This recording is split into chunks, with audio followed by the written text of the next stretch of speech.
Mark, are we back? Sam, we are back. And not only are we back, but we can be seen. We are back and producing video along with our audio. So Yeah. Yes. go on over to YouTube and check us out there. Yes, we will be on YouTube and we will be TikToking again. And we are really excited to bring wildlife information to folks on a bunch of different platforms now. I'm coming to you from my living room in Grand Lake, Colorado, and Mark is coming to you from his recording studio. It's much fancier than mine. I don't know if you can notice that as you see Mark. Well, we work with what we have, and I'm just happy to show off um, the new skill that I'm working on with my paintings behind me. It's beautiful, Mark. Every time I see it, it's just stunning. Well, thank you. And I know today we're changing our format a bit, and I think it's good for our listeners to know that, and that we're going to be covering things that you and I are both working on and really focus on issues that we're facing in Colorado and in other states that we work on. But right now we are pretty knee deep, hip deep in Colorado policy decisions. And We've got our I thought it waders was on to get through all of the Colorado policy that is upon us. I have my new hunting pants on that just got here today, so I'm feeling ready. There we I go. feel ready. Uh, but I digress. I've seen a lot of chatter on social media, and I don't know if you ever go on social media, Mark, and see this kind of conversation that's happening with a bunch of anonymous people. Um, I but I've try. seen a lot of Yeah, I try to stay away. It's not generally good for my health, but it is also good to see what's getting out there. Uh, and disappointing with some of the rhetoric. Uh, it can happen from both sides, but there's certainly a lot that is from the hunting trapping world that's disappointing to say the yeah. least. Yeah, I would say so too. I think that there is a lot of misinformation being spread around about both of us, about our organizations, about decision makers right now in the state. And it's it can be really sad to see that really spread online. And that's where I wanted to talk today a bit about one of the things that I keep hearing repeated in online spaces is that we need to use science-based wildlife management. And so, Mark, I'm wondering who is telling us that we need to use science-based wildlife management? Who are the people that are saying we need to use that? Yeah, it is. Uh, again, we hear it, people preaching from wildlife advocates to hunters to trappers to the agencies that are in charge of our wildlife management. I don't always know exactly they mean. Like my definition of science-based wildlife management, I think is a lot different than what some other folks out there are saying. And so yeah, I'd love to dive in on that and really understand like why, talk about why people say that and what they truly intend when they say science-based management. Right, right. And I think that's, it's one of the lines that we hear repeated over and over again, along with, some other things that we can discuss at a later podcast, like animal rights extremists, anti-hunting, out of state extremists, all of these things. And Just I think that dot dot dot extremist is typically the extreme format. It's like a either Mad way. Libs, But yes, extremist Mad Libs. it's not lost on me that as I come to you from my living room in Grand County in my new hunting pants, that most of those things are not true. And yet, that kind of rhetoric keeps being repeated online. So I think starting with the science-based thing is really important. And I feel like we talk past each other in our communities and say science-based, science-based, science-based, but we're asking different questions. And I think that I know we had a whole Fur Bearer Sam episode, but I do think the current state of where we are with fur bearers um, is really it really illustrates how that science-based question is being applied and also who is using that definition for what purpose. So I think that if we start, with the fur bearer stakeholder group, which you were a part of, which I was not invited to be a part of. So I was excluded, you were included. And I think one of the prerequisites for advocates was willingness to compromise. And I saw that in the fur bearer management report. They seem to pick folks from the hunting and trapping community who are the loudest. And then they picked most of us that are the most reasonable. And then they wouldn't even let me or other experts in our field join because they didn't want to work with folks that weren't willing to compromise. But on the opposite side, they picked with folks that weren't willing to compromise at all. I think you had a really great text from one of the other from a fur trapper. And do you want to share what was said in that text? Were you trying to look for compromise, Mark? Yeah, I reached out to this individual. It was interesting. It was kind of on the heels, working on the rodenticide bill here in Colorado, and figuring out compromise when we needed to with a major or the largest pest control company in the country. And I love trying to find common ground and getting support from all sides. And so, going through that process with rodenticides, I was like, I'm going to try again with this guy, and sent him a text saying, hey, let's he was on the fur bearer working group too, and I was like, let's continue this discussion. Let's talk about whether or not we can come up with uh, bag limits, so daily amounts a trapper or hunter can take of a given species, and possession limits, like how many possession can be defined in a few different ways: annual possession, or when that animal the fur has been processed to a point where it's now something different. But let's try to work together on this. And I received a very short text back: I have no interest. So that same individual will go out there and say, on social media and the print and TV and radio, everywhere he can get a microphone or a computer in front of him to write out his quote, he will say these folks have zero interest in doing anything other than eliminating hunting and trapping altogether, full stop. And I'm just, that kind of thing really frustrates me, because here I am trying to figure out a path forward where we can both be a little bit happy and both be a little bit frustrated with the outcome, but we work together on it and found something that we could at least be agreeable about. And then, privately, I'm the one reaching out, and publicly, I'm the one apparently that has no interest in it at all. And for folks that know me, that's certainly not how I operate.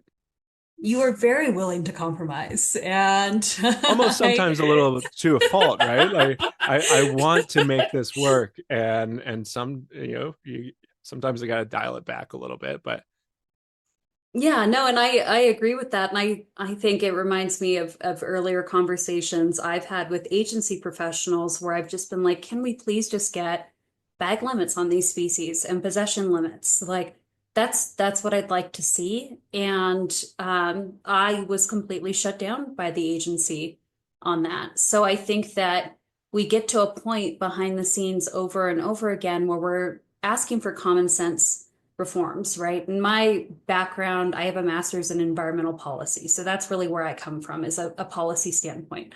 Where can we make these policy changes to ensure that we have sustainable populations of these animals in perpetuity, that they're always there? And so, again, despite the agency's concerns, I am also very willing to compromise.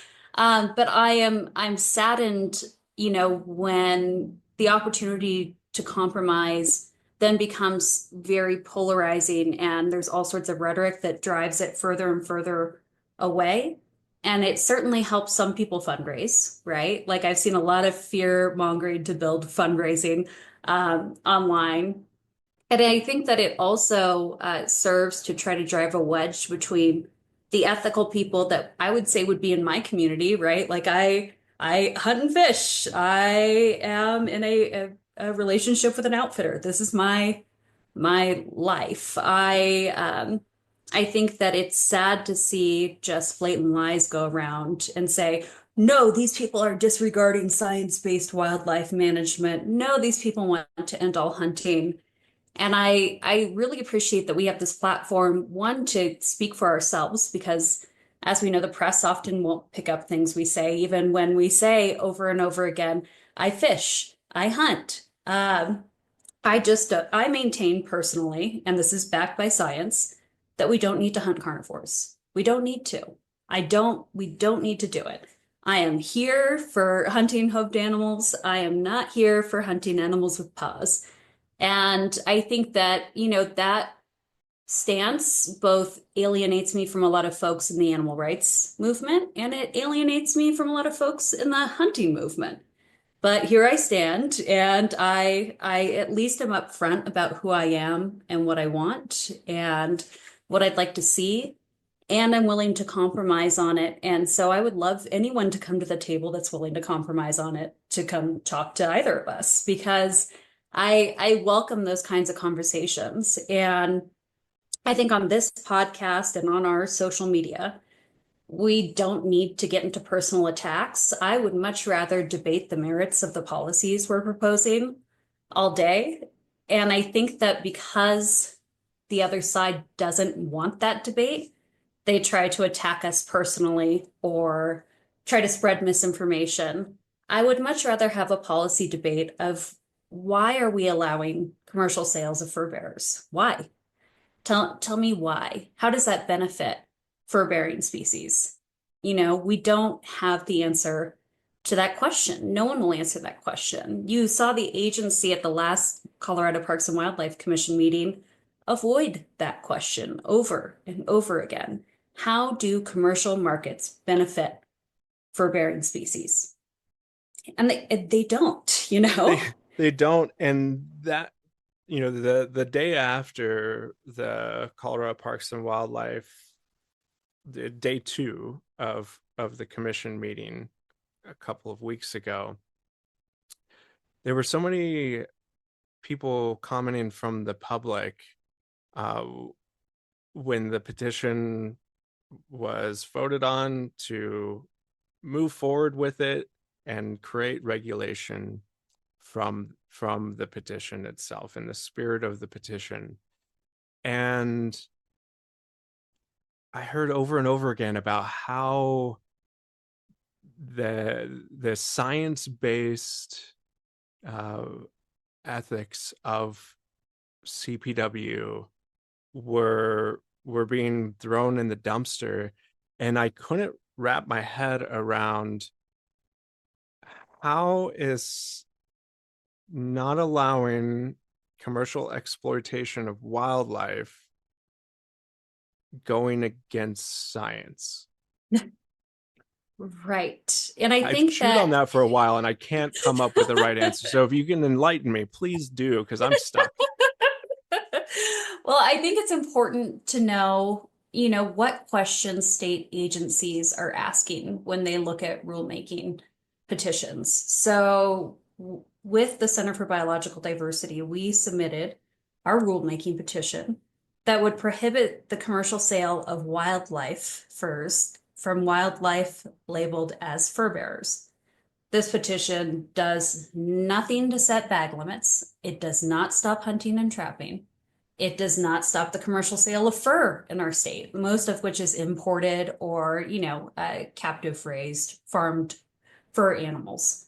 So all it says is just for this one tiny piece, for people that are out enjoying this recreationally, let's not incentivize over exploitation with putting our wildlife furs into the global market. I feel like it's a common sense question that does not need science to address it. It's an ethics question, really. It's something that we have traditionally in North American wildlife management. It's been a traditional value of conservation to eliminate commercial markets for wildlife. So I thought it was a very straightforward question and that it closed a small loophole that was over incentivizing or incentivizing the over exploitation of animals labeled as fur bearers. And for our listeners, fur bearers are 17 different species. Just a quick, refresh from Fur Bearer Sam episode. There's 17 different species in our state, and they include everything from swift fox, which are a species of special concern in our state for conservation, gray fox, another species identified in the SWAP, which is a state wildlife action plan, as a species of concern. They include beaver, who help protect us against wildfire and drought and build the beautiful ecosystems that we like to fish in or go birding at. And they include ringtails, which are, disproportionately affected by climate change. There's so many different species under this one umbrella. And so why not take the commercial piece off the table? I think that the agency says that how many animals we kill now, it won't make a difference if we sell them or not. They didn't say anything in their denial to back that assertion. The agency doesn't maintain population data on most fur bearer species. And the population data they do have is from voluntary harvest reporting. So it's from a survey. Like if you and I went to the grocery store and they're like, rate us 5 to 10, and you X out that email, that's what CPW is giving for trappers and small game hunters that are killing fur bearers. Like, hey, can you fill out this report? It'd be real sweet if you did that. And no one has to do it. So it's completely voluntary. And then they'll say, well, it seems like, it still seems to be about the same in those numbers. So the population must be around the same.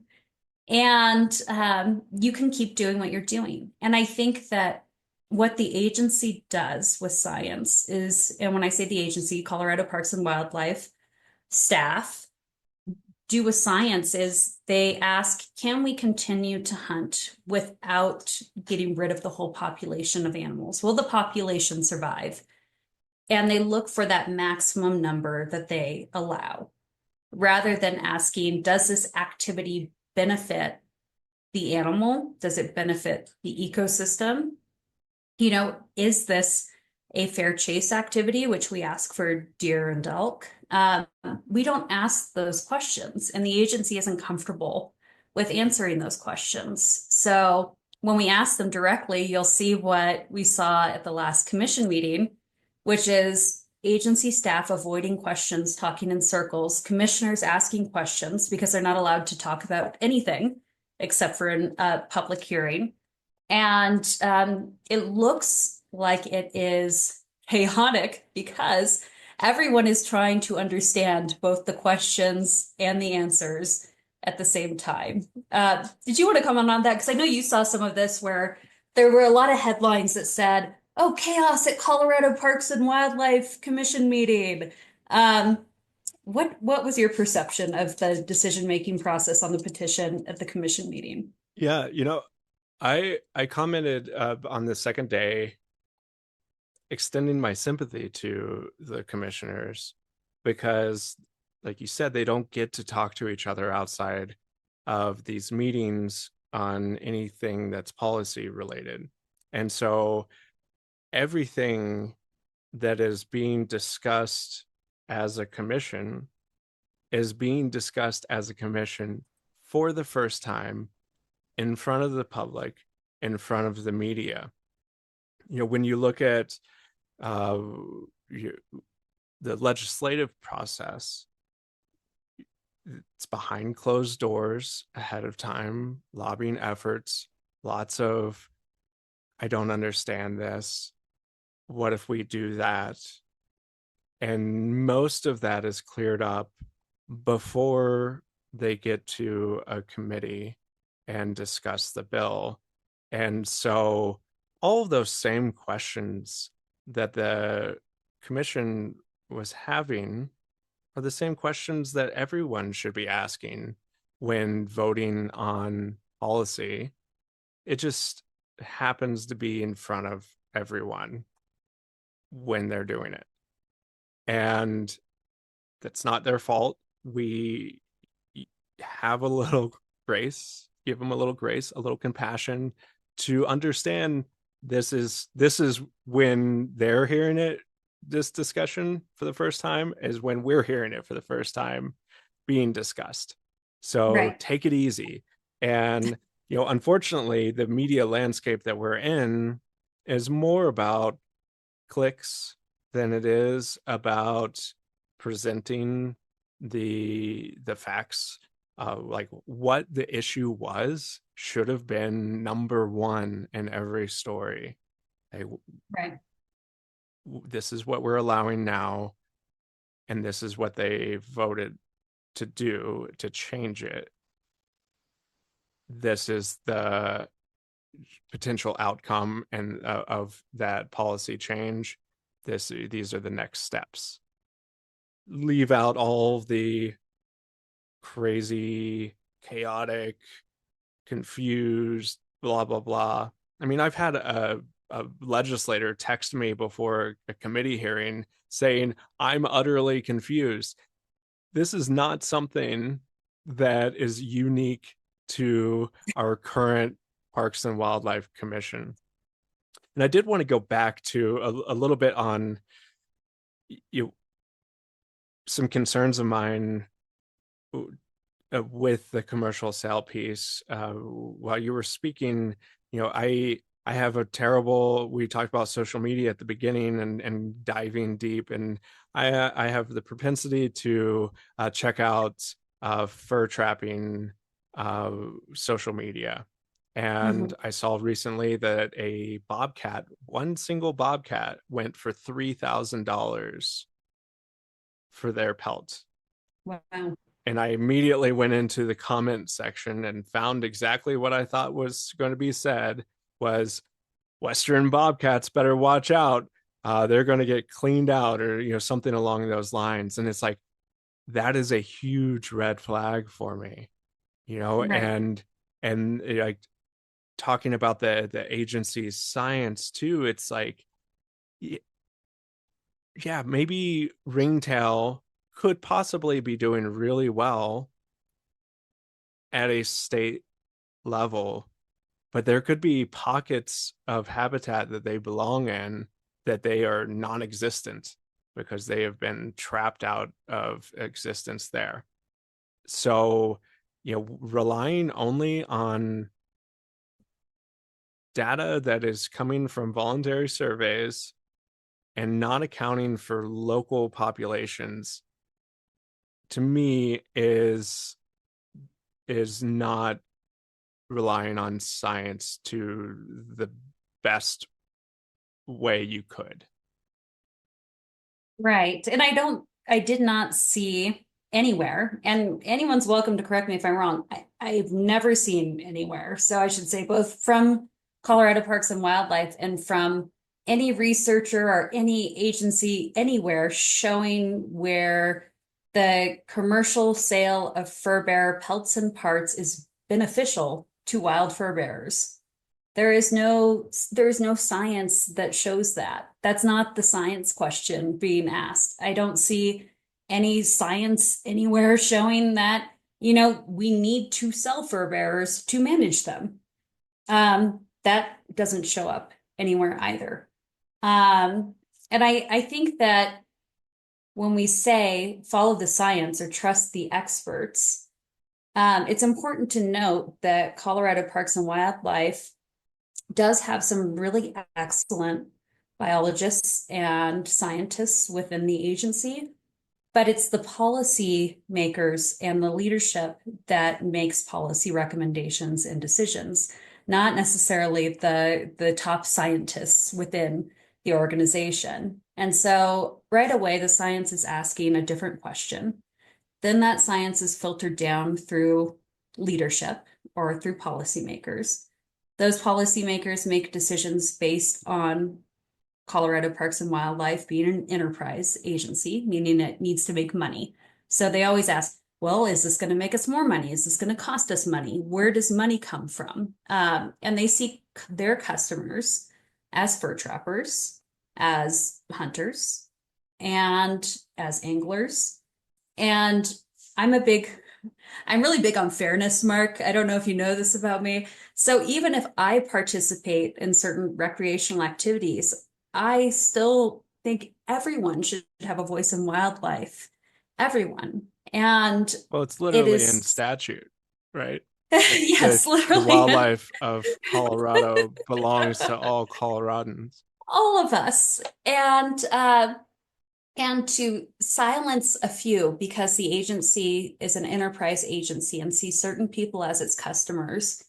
And they do that to the detriment of the broader public and to the detriment of ecosystems because they're only asking one question, they're serving one customer, and then they come up with the same solution over and over and over again. And we've seen this since the 1990s with fur bearers, stakeholder group, report, everything was ignored. 30 years later, here we are again, stakeholder group, report, petition, agency doesn't want to limit anything. And there's a lot of reasons why the agency doesn't want to do that, but it's certainly not based in science why they don't want to limit. And I think that, if we ask where's the science showing that we have to keep doing this, they would present nothing. I've gotten nothing. I've asked for that science. I've gotten blank stares.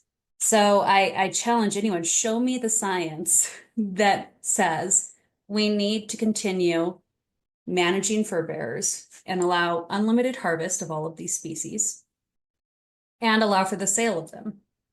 I would love to see that science, but it seems to be easy for fur trappers and certain pest control operators to say follow the science when the science isn't there because the agency's supporting you based on a values-based system and based on your personal relationships.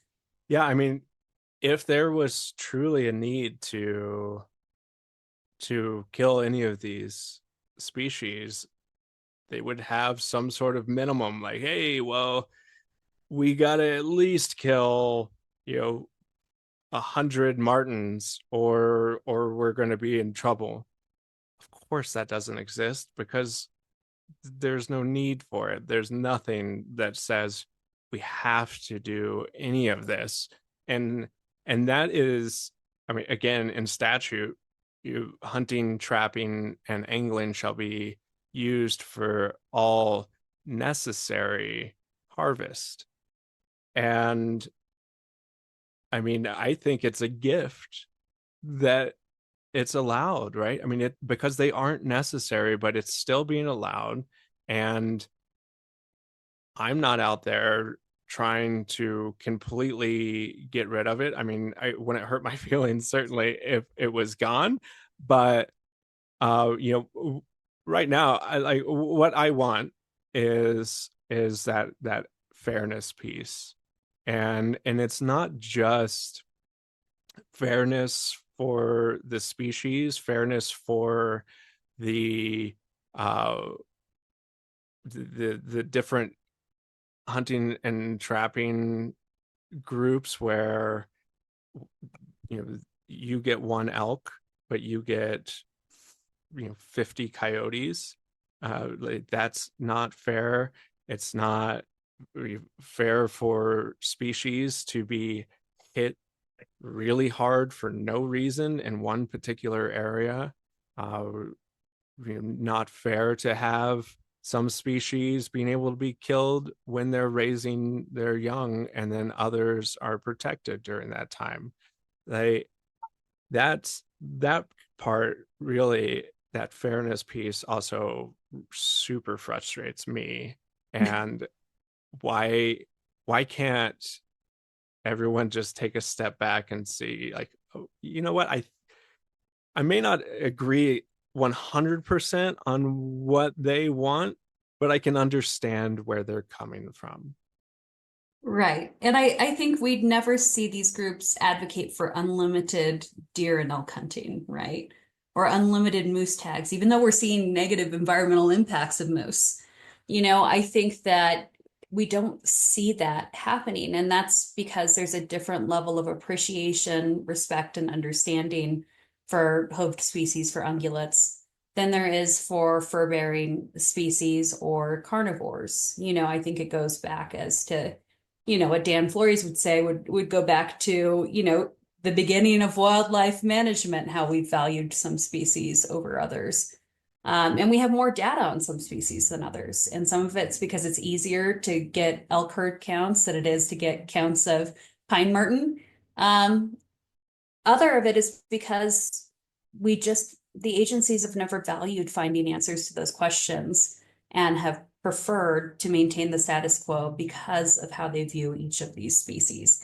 And I think that fairness question is so important. And why do we lump all these species together? And we don't do that and say, bighorn, elk, deer, that's one category and have at it, unlimited. We just don't say that. And I think that it's important that we don't lose the question about policy in this identity rhetoric that I see repeated online. What I want is a policy discussion. Give us a policy discussion. I'll have a policy discussion all day. And like you said, we'd both be willing to compromise on policies. But that's not what's on the table. They've made it an identity fight when it has nothing to do with our personal identities. I think what it has to do with is that we'd like to see balance across the agency and across stakeholders. And we'd like to see balance in which science is being used and for what. And I think that, we have to keep showing up to ensure that those policy conversations actually happen.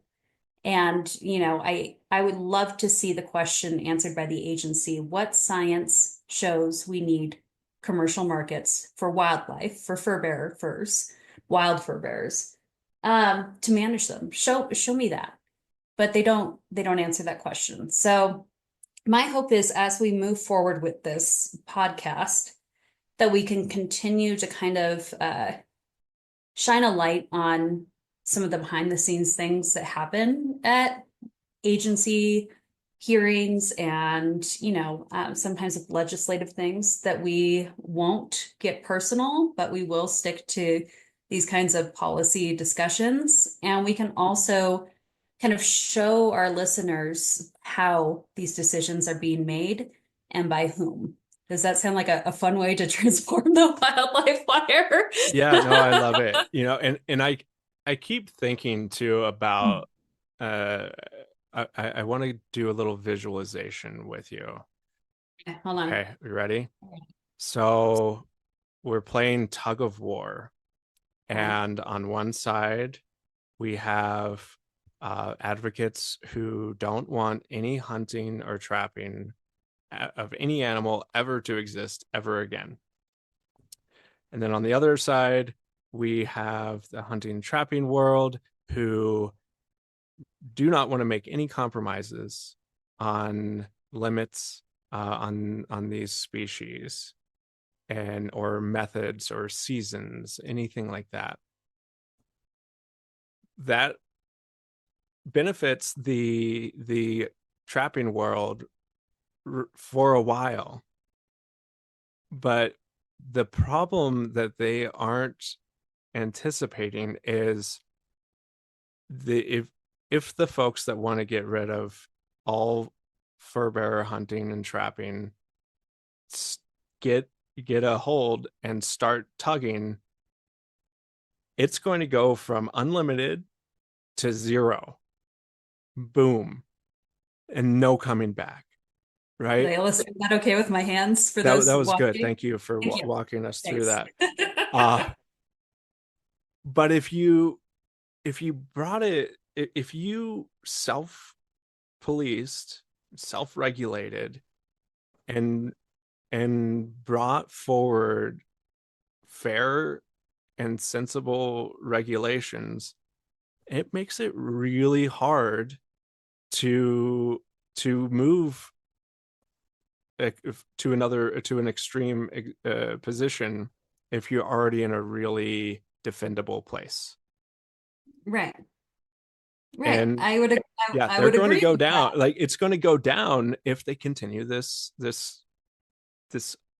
hold on to every single thing, don't give an inch. Yeah. Yeah, and I have to believe, Mark, that there's people out there that aren't all the way over here, just like we're not all the way over here, right? And I would love to meet those people and have those conversations. And I think we've started some of them. You know, at the last commission meeting, I had some pretty good conversations with hunters and trappers in the room, and we were able to talk about, you know, how species are important to us, or talk about guns. That's another fun one. But we were able to have those kinds of discussions and share fish pictures, or, you know, it was, there's gotta be folks like that though that are willing to speak up. So we both can come to reasonable agreements, and I would love to see that. So again, you know, I welcome that anytime, and I'm glad that we were able to clear the air a bit and talk about science-based management. We can come back to folks next week with, you know, whatever else we're working on, rodenticides or legislation, or how that process is made, or current concerns. And I know we're both working in other states too. I would love to talk more about, you know, what's been happening in Utah or Wyoming, some states that we've been paying attention to. So let's come back and bring the listeners more of this glorious reenactments of Mark's management scale, value system scale. And yeah, I'm excited to keep connecting with folks through this space. Yep. Same here.